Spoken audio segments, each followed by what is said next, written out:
Hey guys, welcome back. And in today's video, we are doing our post Week 8 NFL mock draft with the updated draft order. This is always one of the more interesting ones that we do because it's the week before the trade deadline. So there's a lot of rumors, a lot of things, kind of small moves happening here and there. But this is going to change a lot next week. So next week, we are going to do a 3-rounder post-trade deadline.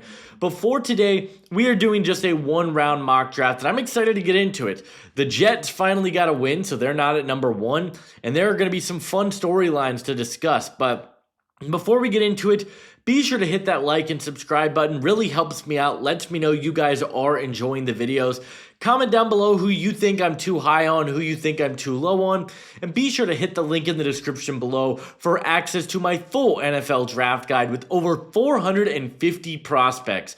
We're adding players almost every day to the board, and it's one of the best resources on the market, so I highly recommend going to check that out. But guys, let's wait no longer. Let's get into this with the number 1 overall pick, the New Orleans Saints. New Orleans is going to go quarterback, I think. They're playing Tyler Shough this weekend.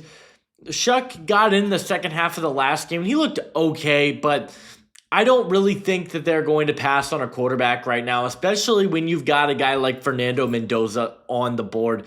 Mendoza's just been unbelievable this year, to be completely honest. The arm talent is NFL level. He's a really good player out of structure, I feel like, at times, where I do think he is very good at throwing on the run, evading pressure. He gets the ball out of his hands quickly. He's accurate to all 3 levels of the field, almost an 80% adjusted completion. He has been absolutely phenomenal all season long. Just 3 picks on the year, has 24 touchdowns. I think he is the Heisman frontrunner right now. I like Fernando Mendoza, and I think for the Saints, like, yes, you have Tyler Shough there that might be something, but I think Mendoza is a very good quarterback prospect. And if you're picking at number 1 after this season where you've given Shough half a year to play, I don't really think that's stopping you. So I will go Fernando Mendoza at number 1. And then at number 2, I think it makes the pick pretty easy for the Jets. I think they're going to go with Ty Simpson here at number 2.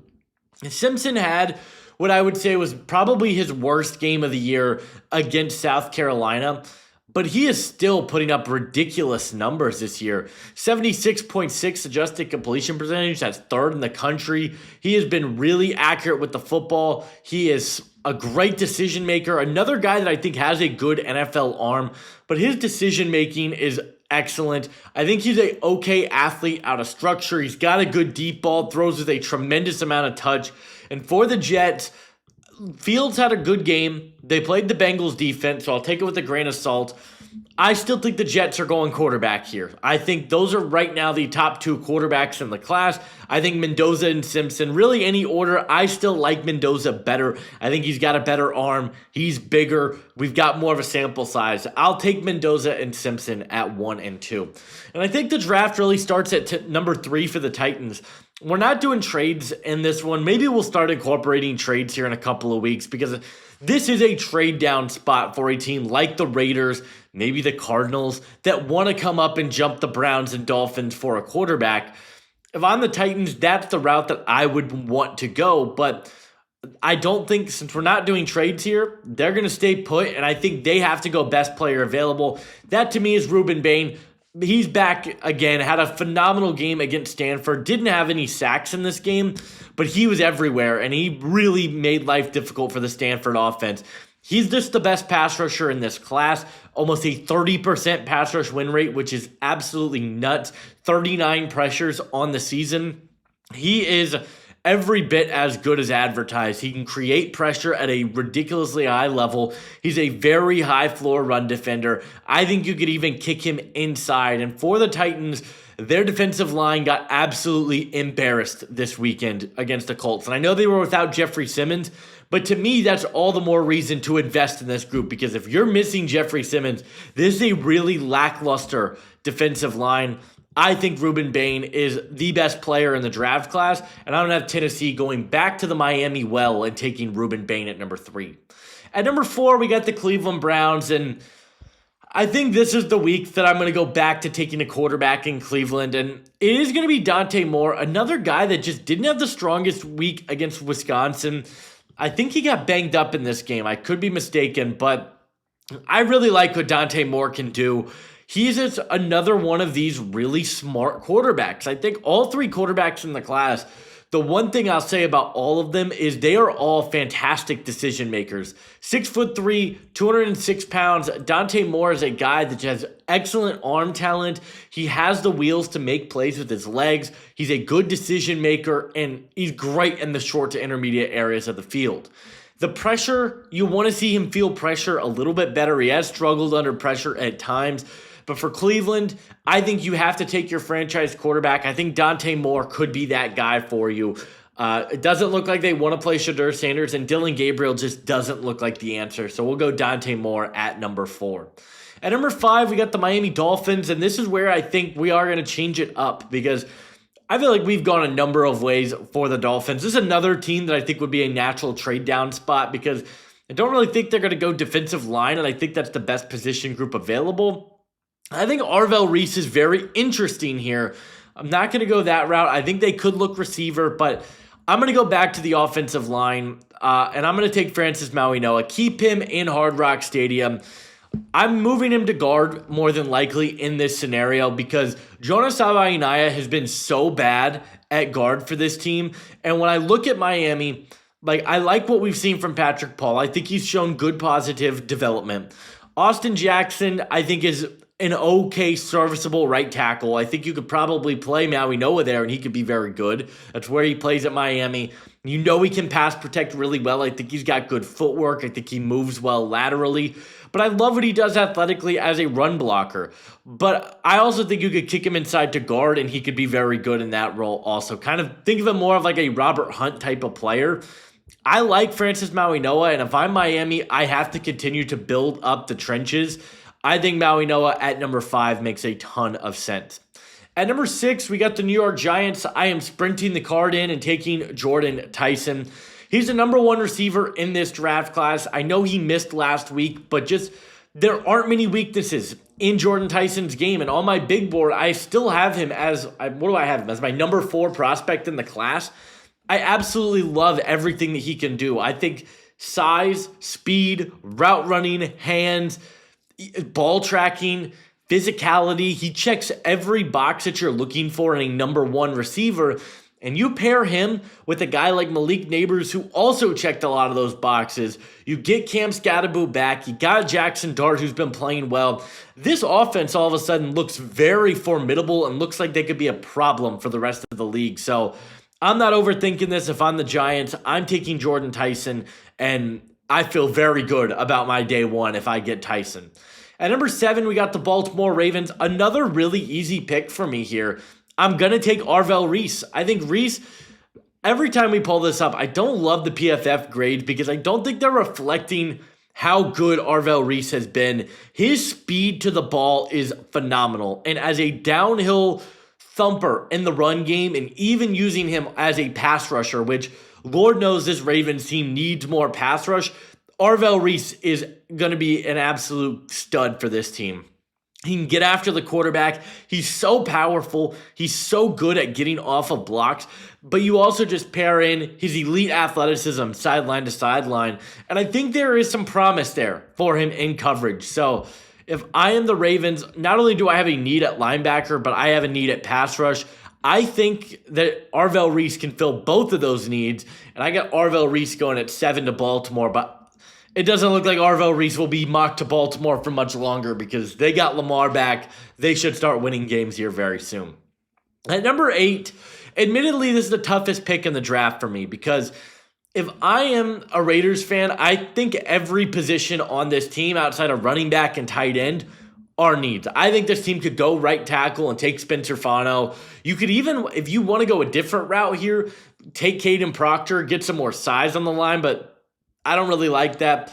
But if I look at this Raiders team, the one area that I think has been the biggest question mark with this team for it seems like a decade is interior of their defensive line. They haven't been able to address it, and I'm not going to wait on it. We'll take Peter Woods here at number 8.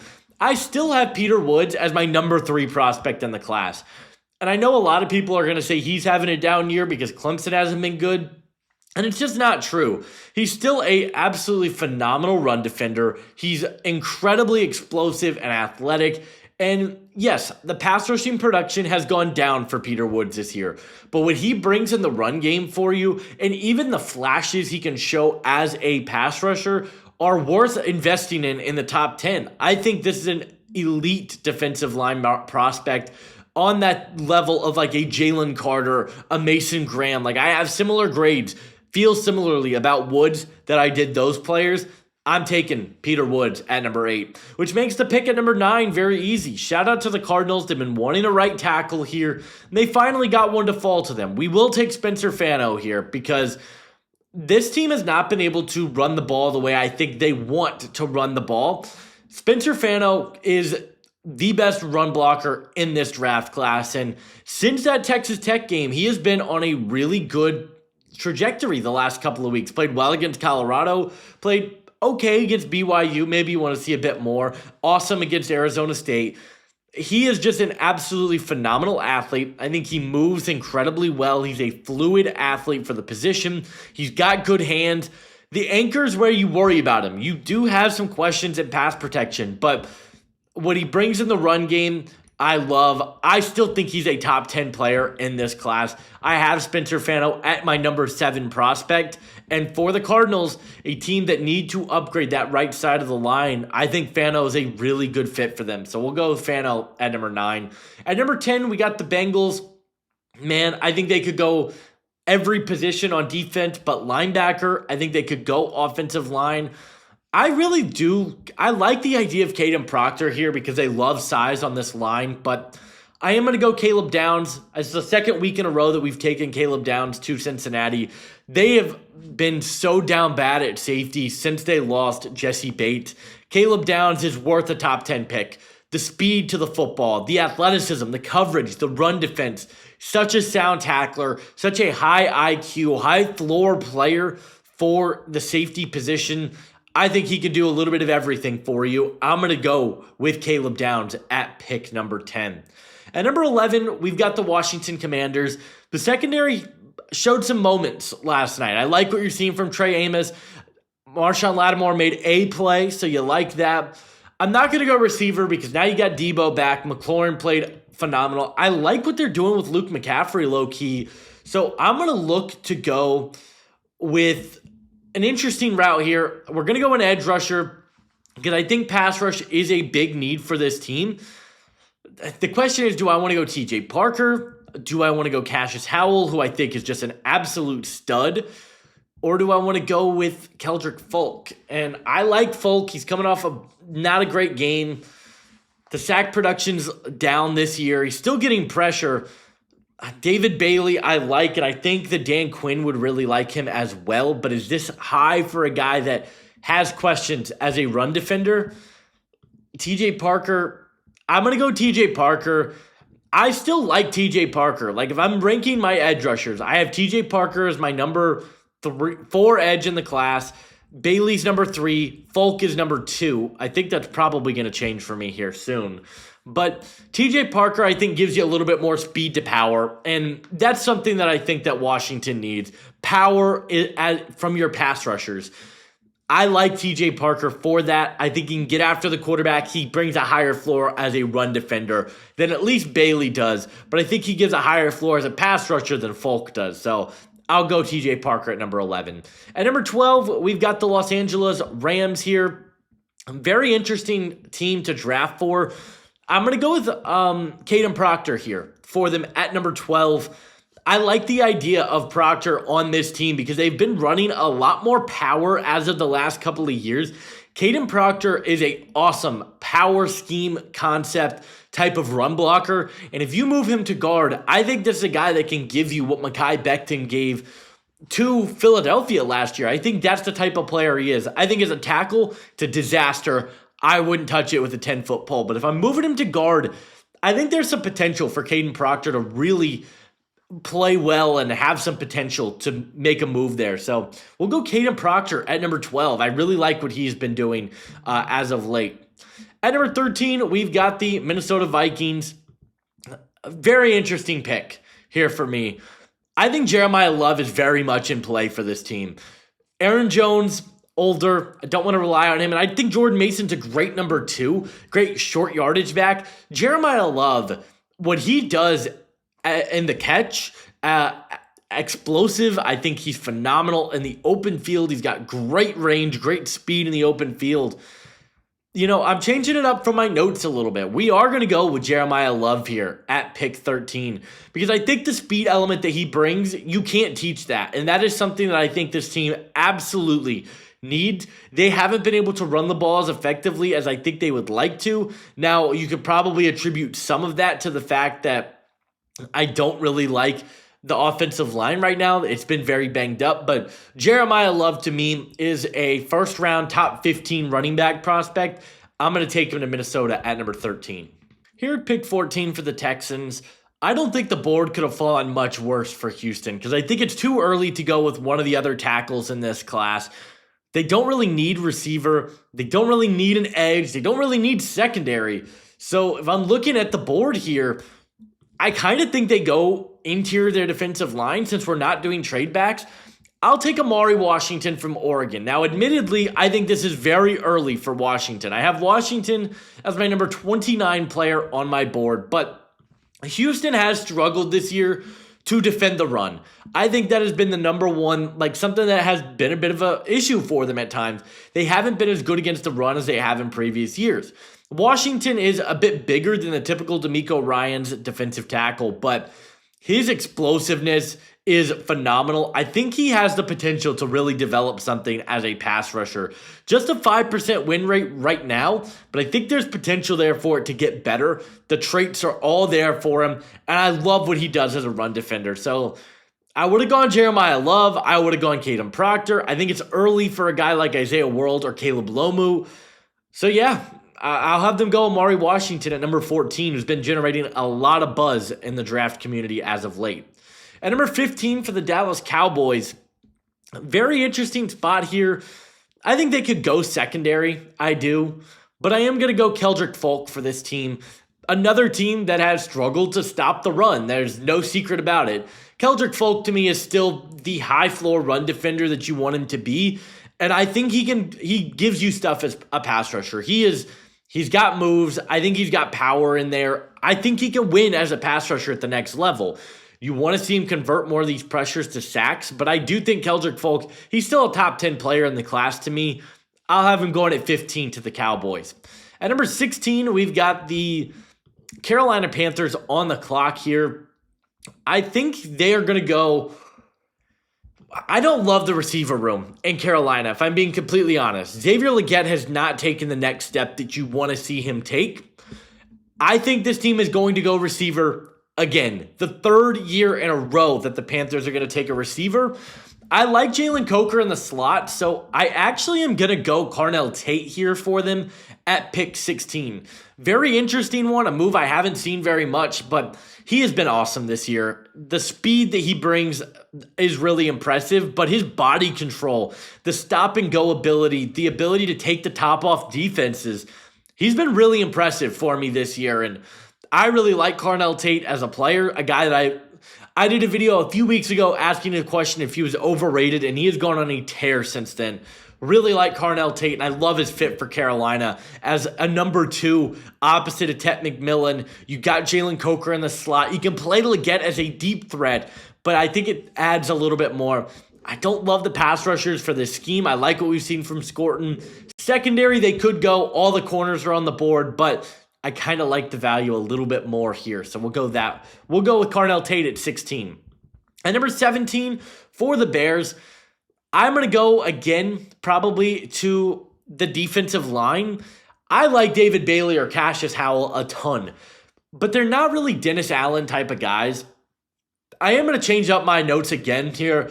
I'm going to take Mansour Delane, the corner out of LSU, because when I look at this Bears secondary, Jalen Johnson's hurt. Tyreek Stevenson has been okay. Kyler Gordon's a good slot, but he's injured right now.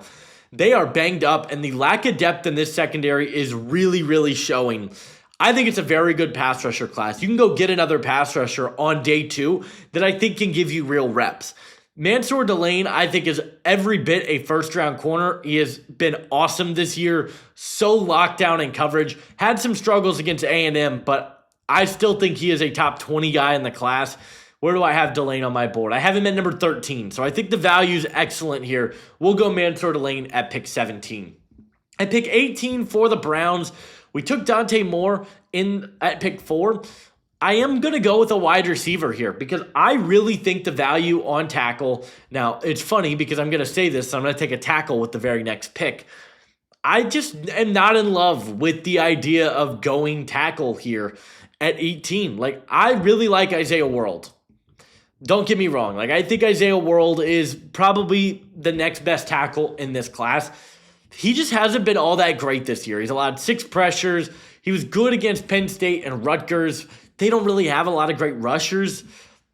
I mean, you could go Caleb Lomu potentially, but he has had struggles against power rushers. I don't think Jennings Dunker is anywhere near a first-round level of a prospect. Austin Sierreveld, I need to get to the tape on. Caleb Tiernan, I actually do quite like. Is it early for Caleb Tiernan? In my opinion, probably. So I'm not going to go tackle here. I'm going to go Mekhi Lemon. I think this team has to continue to add to this receiving room. Mekhi Lemon is so damn good. And the route running, the ability to make plays after the catch, the ability to play physical for a smaller guy, I think he is a very good football player. And for the Browns, I think you go best player available to me and not reach on a tackle. I think you can get good value there in the second round. So I'm going to go with Mekhi Lemon here at pick 18. At number 19, we got the Pittsburgh Steelers. I talked about potentially going quarterback or offensive tackle here for them. And I do think they are a team. Like, Tiernan, to me, could be a really interesting player to them. You can move him to guard potentially. He has had some awesome games this year at both tackle and guard. Or at tackle, but I think he can play guard, excuse me. Receiver, like, do I want to go with another receiver? Like, Casey Concepcion could be a lot of fun for them.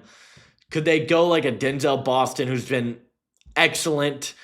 Could they go like Chris Bell? Like, to me, it might be a bit early for this team to go with another receiver.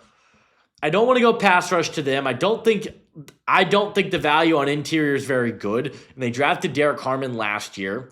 And at quarterback, like, all right, it's too early probably for Lenore Sellers. He is just really struggling right now. Levitt, I think, is a good quarterback. Probably don't want to take him here. Nussmeier, no. Mateer, definitely not with the way he's played as of late. Darian Mensah, like, do you want to go Mensah here? I think there's a chance he could go. But I don't really love this board for the Steelers. So, based on kind of where I feel about this team, I will take Isaiah World here. I know I just said that the value's not good for the Browns at tackle. I think the Steelers are in a different situation, though. I think they don't need to go BPA. I think the Browns do. Isaiah World, I think, can run block. I think he can pass block. I think he can be a franchise left tackle. So I'll go Isaiah World at 19. Here at pick 20 for the San Francisco 49ers, I'm going to go with the receiver here. Jawan Jennings is a free agent after this year. They have obviously dealt with a bunch of injuries. I don't know how much we can trust Brandon Ayuk to stay healthy. So, yeah, I'm going to go with the receiver here to them. I think you got Ricky Pearsall. I'm going to go Chris Bell. I think he is a guy that can be their Deebo Samuel type of guy. Explosive, big, physical receiver that's very good after the catch. I think he can make big-time plays happen there. I really like Chris Bell. I think he's a first-round talent. We'll take him at number 20 to the Niners. At number 21, very easy pick here. I'm rushing the card in and taking David Bailey out of Texas Tech. I love what he does as a speed rusher, and there's a Chargers team that I don't really think has a lot of juice off the edge in terms of rushing the passer. So, yeah, we'll take David Bailey here. I think this is a no-brainer home run if David Bailey is on the board for you at 21. At pick 22 for the Chiefs, I think they could go with an edge. I just don't know. Like, LT Overton or Quincy Rhodes are their type of guys. I think it's early for those guys. I'm taking Kenyon Sadiq to this team. Travis Kelce is probably on the last year of his career. They have needed a number one tight end post the Kelce era. Kenyon Sadiq, I think, fills that. You can use him in a bunch of different ways. He is an elite blocker that has upside to be a really, really good receiving threat. So, yeah, I really like Kenyon Sadiq as a prospect, and I think here at number 22, right around the range I have him on my board, I think he's a great fit for what the Chiefs want to do offensively. At number 23 here, we got the LA Rams. We took Caden Proctor earlier. I'm still going to go corner despite the fact that they did bring in Roger McCreary. That's not going to deter me from going corner for this team. And I will go with Jermod McCoy. Jermod McCoy was the number one corner in the class, pretty consensus coming into the year. The size, the fluidity, I think he checks a lot of boxes that you're looking for on the boundary. And for the Rams, Roger McCreary is a good player. I don't know if he's a great one. And I think this team has a lot of holes in that secondary. So I'll take Jermod McCoy. I think this is great value at pick 23. And pick 24 here for the Detroit Lions. Interesting spot for them. I think they're going to go corner as well. I know they could go with another pass rusher opposite of Aiden Hutchinson, but they've been getting okay production there. I like the idea of going secondary. I like Avion Terrell as a Dan Campbell type of guy. With his feistiness, his ability to play at around the line of scrimmage and defend the run, his athleticism, I think Avion Terrell fits the Lions culture really, really well. I'll take him at 24. At 25 for the Bills, they need a pass rusher. I know they could use linebacker help, but I am going to go with the pass rusher here for this team, and that is going to be Cassius Howell. If you guys have followed the channel for a while, you know I'm very high on Howell. I think he's one of the best pure pass rushers in the class. I know he's got short arms. I get it. The guy is a awesome threat to get after the quarterback. His ghost move is ridiculous. I'm going Cassius Howell here at 25. I'm not thinking twice about it. I think he's a home run type of pick here for Buffalo. And then at 26, I really like getting Romello Height to Seattle. This is a team that I think has to be able to rush the passer a little bit better. Boye Mafe, Derek Hall, they've been okay. Uchenna Nwosu is more of a rotational guy. Romello Height, with his speed to bend, could be a dangerous player on this defense. I am all in on his potential. I'm going to go Romello Height here at pick 26. At pick 27 here, we've got the Tampa Bay Buccaneers. It will be a linebacker here. I've seen Jennings Dunker or Olavivenga Awane go here a couple of times, and I do like Awane as a prospect. Stay tuned. We'll talk about him later this week. But I think it's a bit early to go guard here at the back end of the first. Linebacker, I think the value is awesome. Give me CJ Allen from Georgia. I just love his athleticism. I think his ability to fly around, make plays. He's a very instinctive player. He isn't going to give you a lot the coverage aspect of this game just yet, but I think the traits are worth tapping into late in the first round. So we'll take him at 27. And then at 28, we're going to go linebacker again because I think the Broncos, they'd love to go tight end. I just don't think there's a tight end worth taking for the next round or two. So if I'm looking at the board here, I'm like, okay, give me a linebacker. I'll take Sonny Styles. He is the very opposite of CJ Allen, a guy that I think does do a little bit more from a coverage aspect than you typically see from these guys. I really like Sonny Styles as a player. I think he is a very rangy Swiss Army knife that former safety, I think he could play all over your defense. And for Denver, I think that's a great pick at 28. At pick 29 for the New England Patriots, they just traded Keon White. I think this team needs a pass rusher, needs a guy that can get after the quarterback. I'm going to go Quincy Rhodes to this team. I'm a big Quincy Rhodes believer. I think he does a lot of NFL type of stuff, and a guy that is super athletic, super raw, but the potential I think is sky high for Quincy Rhodes to be a legitimate game changer for your defense. I really like him as a back end of the first round type of player. And I think he's a great fit for what Vrabel and the boys in New England want to do. So he'll be my pick at 29. At pick 30 for the Philadelphia Eagles, I still think this team is probably going to address the secondary here.